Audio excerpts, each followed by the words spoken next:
الحمد للہ رب العالمین وبہ استعین واشہد ان لا الہ الا اللہ وحدہ لا شریک لہ واشہد ان محمدا عبدہ ورسولہ اما بعد۔ وتر ایک رات میں 2 مرتبہ پڑھنا کیسا ہے؟ اس کا جواب یہ ہے کہ ایک رات میں 2 مرتبہ وتر پڑھنا درست نہیں ہے، جیسا کہ اللہ کے رسول صلی اللہ علیہ وسلم سے اس کی ممانعت ثابت ہے۔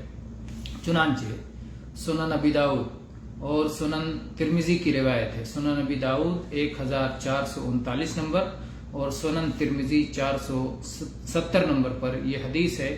طلق ابن علی رضی اللہ عنہ کہتے ہیں کہ میں نے اللہ کے رسول صلی اللہ علیہ وسلم کو فرماتے ہوئے سنا، لا وتران فی لیلہ، ایک رات میں 2 بار وتر پڑھنا درست نہیں ہے۔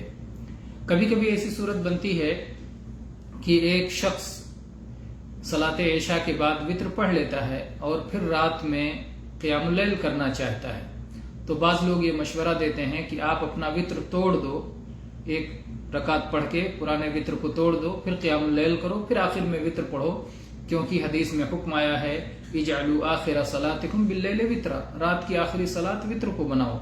تو اس طرح سے ایک رات میں 3 بار وتر ہو جاتی ہے، جو اس حدیث کی صریح مخالفت ہے۔ یعنی جب آپ نے 2 بار وتر پڑھنے سے منع کیا تو 3 بار بدرجہ اولا منع ہوگا۔